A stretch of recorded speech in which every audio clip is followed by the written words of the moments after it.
I know it took a little while, but we're back. We are here now. So, wow, what a crazy fight! That main event was insane. I could see Conor winning. I could not see him winning in 40 seconds. That was insane. Um, yeah, there's so much to talk about. So, came out lunging off the straight left. Great job by Cowboy with the reactive takedown, but also great job by Conor thinking like 3 moves ahead to then drive the hips in to create that clash.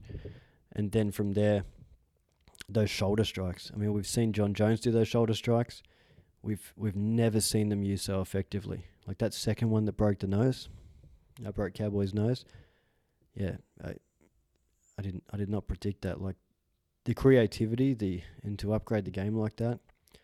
Yeah, it was very impressive. And then the head kick followed by the barrage of punches. He was just in flow state.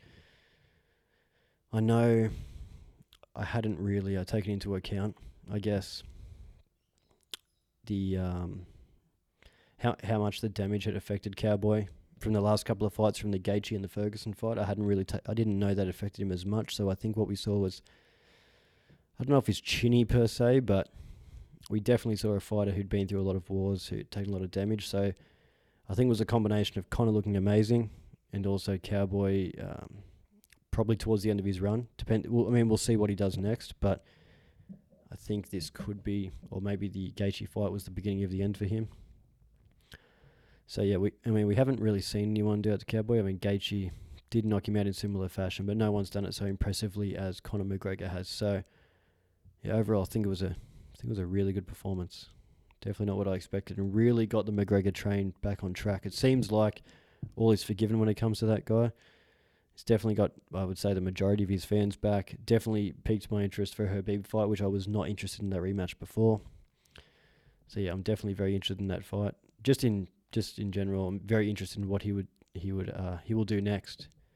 Which I know, speaking for myself and I guess a lot of other people, that I guess we weren't so interested in what he was going to do next. It seemed like the sport was getting along just fine without him, but now that he's back, I think everyone is sufficiently interested, and I think his next fight, no matter who it's against, is going to be pretty massive. Speaking of who he's going to fight next, we saw Masvidal in the crowd with that robe. That was not a good idea, but yeah, we saw that. It's quite a silly idea, and we saw Usman in the crowd too. I think all that does is really just kind of help, I guess, Usman get some exposure, because we know they're not doing that fight. They are not going to do that fight, and by they I mean the UFC. They are not going to put McGregor in there with Usman. I could almost guarantee it. You destroyed McGregor's brand that you've just spent all this time rebuilding, all this damage control, all this hype, that great win. You're going to destroy that versus Usman, because we all know what Usman's going to do to McGregor. He's too big, he's too strong, his cardio is too good. We still have question marks about McGregor's cardio because it was only a 40-second fight. The past shows us 55 and up, he does not have the best cardio. So unless that's changed, which we don't know, but let's just go off the past, it probably hasn't changed that much. Even when he was dialed in and doing all the right things, his cardio wasn't great. So Usman's just a nightmare matchup for him. I think this is the guy took down Woodley, taken out most of the welterweight division already. You're not gonna do that fight. There's no reason. There's no reason to do that fight. It's not like Usman's going to become a big breakout star if he beats McGregor. I mean, his ceiling is only so high. He had that great fight versus Colby. You think that would have amassed him a bunch of fans. And I'm a fan of the guy, but we've got to be honest about the kind of reach he has, and it's just, for some reason, it's just not that big. So why would you ruin one of your biggest money-making one of your biggest money-making stars against a guy who does just okay numbers? So that fight, yeah, that's not happening. The Masvidal fight, I don't think that's happening either, to be honest. Only because if Habib does beat Tony, which is a big if, but if he does, again, if you talk about money making, I mean, UFC is a business, we all know that. So you had their first fight, which was the biggest pay-per-view seller in the company's history. Why wouldn't you try and recreate that? I mean, and I don't think you can recreate it with anybody else. You've got the international appeal of Habib. If he comes off a Tony win, / Conor coming off the Cowboy win, the animosity and the kind of the post-fight drama we saw of their other fight, this could potentially make more than their first one. So why wouldn't you, if you're a business, why wouldn't you invest in that fight? The only problem is, I know McGregor says he wants to fight a lot this year, but it's really not worth the risk. We saw what happened with the first Nate Diaz fight, and I don't think we'll actually see Conor back in there till the Habib rematch, and that's if he beats Tony. Which, yeah, you probably won't see Conor again till the end of the year, maybe.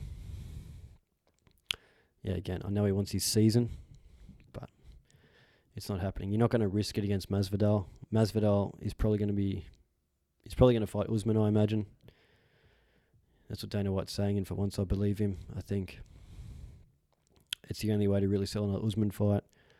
Usman really has nobody else to fight except for the winner of Woodley-Edwards, which no one's really clamouring for either rematch, especially not an Edwards one.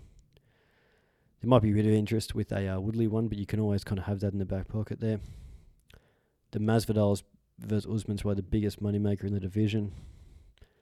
And yeah, you're just not going to risk. You're not going to risk the Habib-McGregor rematch. And I think everyone thinks Conor would have a better chance this time. Whether he would win or not is another question. But if Habib gets past Tony, yeah, I reckon we'll get that towards the end of the year. But just on a side note, the disrespect for Tony, though. People are acting like he doesn't exist. I mean, this is going to be the toughest fight Habib's ever had. And they're talking like Tony's nothing, like he's not even a contender, like he's just going to be walking through by Habib. So yeah, that is insane.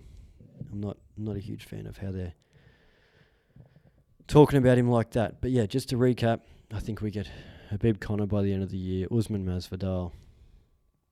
There's talk of Gaethje at 170, but again, why risk it? This is a guy who, much like Tony Ferguson, you can fight him. You can even beat that guy. You are not going to come out unscathed. You are going to have a lot of issues coming out of that fight. Even Dustin Poirier, who beat him, was injured. I think he got leg issues out of that fight. So the only problem with all this is, speaking of Justin Gaethje, where does he go? There's kind of no one for him to fight, or no one that makes sense anyway, except for Dustin Poirier. And I don't know if he wants to risk that again. He could definitely lose that fight. I know he's adapted. I know he's changed since his loss. He's had those great three knockouts. James Vick, Barbosa, which was massive, and then Cowboy, which is pretty massive too. But I don't think you risk it. But if he at the same time, he can't really sit out. If he sits out, he could potentially fight next year. If you think about it with Habib, if he wins off Ramadan, then you've got the Conor rematch, which is basically booked in. Yeah, 2021, you really can't sit out that long. So I guess a Dustin Poirier rematch is all he's going to get, unless he is a fill-in for the April fight. Which again, since Conor's won, has really changed everything. So yeah, it's kind of really unfair and unfortunate for Justin Gaethje, but that's the way it is right now. What else have we got? We have so Conor Habib, Usman Masvidal, Gaethje maybe versus Poirier. I think that's how things are going to go. What else have we got? Talking about the rest of the card. Holly Holm Pennington, that was a rough one. Holly just kind of held her against the fence. Raquel didn't really have an answer, and I heard Raquel say, she came here to fight, but she was just held against the fence the whole time. And I mean, look, it wasn't the most exciting, but at the same time, if it works, I mean, it's your job to get out of that. And I did talk about this in the pre-fight show that Raquel's aggression kind of is not what it used to be. And we saw that again in this fight. Even when they were separated, she just wasn't doing enough. Wasn't putting enough pressure on. So I guess, by that metric and by how strong and kind of determined Holly was, it wasn't the best performance, but she got it done. So definitely deserved the win. Not the most exciting fight. Not a great idea. Whoever organised that as the co-main, it was kind of always 50-50 to how exciting that fight was going to be. So, not a great idea on one of the biggest cards of the year to put that as the co-main, but I'm sure they'll learn from that one. Oleinik versus Green, pretty good fight. Great grappling exchanges. Green was tough as hell. Like how he got out of all those submission attempts, I don't know. I mean, eventually got caught for the armbar, pretty sure. The Ezekiel choke was in so deep. That was insane. And Speaking of grappling, it just shows you how good Gordon Ryan is. I mean, he tapped out all Nick in like 30, 40 seconds. So, yeah, it was insane. Pretty good fight. I was actually pretty impressed with that one. Kelleher versus O'Day Osborne. That was all right.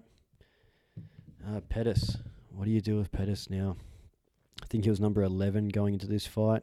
It was pretty insane how far he'd kind of fallen. We knew he always had trouble with grapplers, but his jiu-jitsu's always been legit. Like, he tapped out Benson Henderson for the title. He got Gilbert Melendez in that guillotine. I know it was a long time ago, but I had so many great grappling exchanges in the Poirier fight, which people don't really talk about anymore, but that fight with Poirier was so good, and the grappling exchanges were great. So I thought his jiu-jitsu might have been enough to save him, but yeah, Ferreira's being injured too was able to get that submission in round 2. So yeah, I think this is the start of the I guess it was already a decline, but a bit of a steeper decline now. I think we kind of see Pettis probably move to the prelims now, and he does seem very injury prone and very a little bit gun shy these days. Like, just kind of almost phoning it in a bit, which is a shame.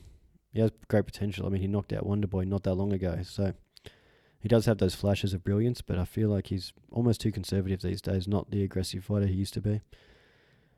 So yeah, we'll see how he goes there. But yeah, that was slightly disappointing. What else do we have? The prelims. Okay. I was wrong. I was very wrong about this.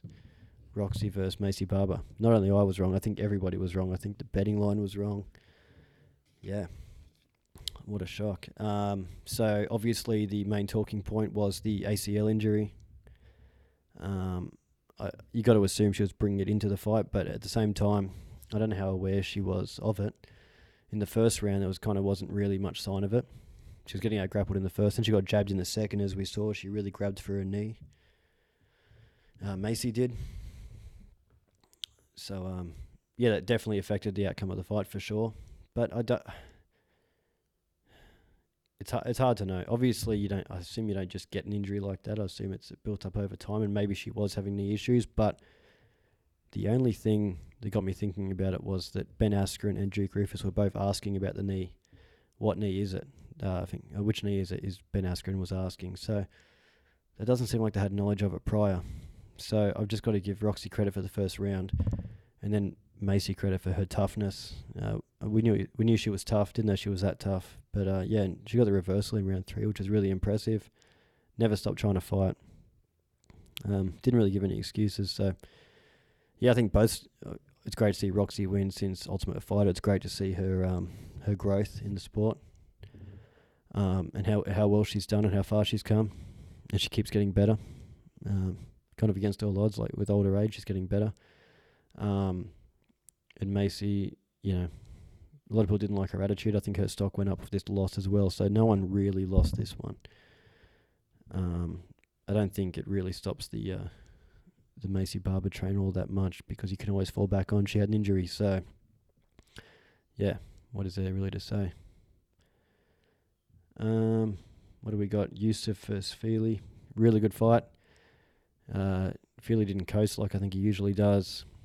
He had some good adjustments in there when he turned southpaw in the third round. Really good takedowns. Timed those takedowns really well, got really deep on the takedowns, but Yusuf is just so strong. Like, how does that guy make 145? I don't know. And Feely took some big shots. I think as talked about on the broadcast, there was a bit of a problem with the kind of strategy change by Yusuf in the third round, and that was from his corner. I think they made an error there when they were telling him to go get that money, go get the bonus. Yeah, I think he was doing just fine as he was, probably on his way to a stoppage really, if he persevered with that strategy. But yeah, waiting on one bomb basically at a time really made that fight a lot closer than what it was. And speaking of coaching errors, I think Denny Castillo made an error too, saying that the fight was close, a 1-1 going to the third. I think it was pretty clear Yusuf was winning the first two, so that was a bit of an error there. But yeah, I mean, you can't discredit the strategy too much. It worked. He won. Yeah, probably some big things. Probably maybe a top 10 opponent coming up now, or if he wasn't already in the top 10. Yeah, I don't know. A big opponent probably coming up though soon in featherweight. So it'll be interesting to see what happens there. And What else do we have? Tim Elliott versus Askarov. What did I tell you? Tim Elliott. Can't have a bad fight. Really good fight. That was a fun fight. Askarov's striking was great. His wrestling was great. The judo throws of Tim Elliott. His movement, his head movement, his accuracy, his timing wasn't there as much as it used to be, especially the timing. Like, he wasn't able to get out of the way of shots the way he used to. But, it was a pretty good fight. Like, the throws were amazing. In round 3, he did put all that pressure on after getting dropped, after getting starched really hard in that first round. Did you see how stiff Tim Elliott went? It looked like he was done there, and to come to, that was insane. If you haven't watched it, go back to the prelims, watch that first round where he gets clipped. He just goes stiff as a board. It's insane. And then to come back from that, the toughness, it's crazy. So the third round came forward. The pressure was good, but really didn't do much of the pressure. Kind of just got pieced up. His head movement wasn't there enough, and the shots he did land were a little bit pitter-patter. I like the idea of the pressure. He was definitely disheartening, Askarov, but to his credit, stayed in the fight, and didn't do enough with the pressure, which is a shame. But overall, still a great fight. Like I said, you can't have a bad fight. So overall, not a bad card. More seemed like a fight night card, but we got a really good main event. We got a really good result there, and overall not too bad. We'll do a show again in a couple of days. We've got the Curtis Blades versus Dos Santos, which should be interesting, and I'm really looking forward to Dos Anjos versus Chiesa. So, all right, I'll be back in a couple of days, and I will see you then.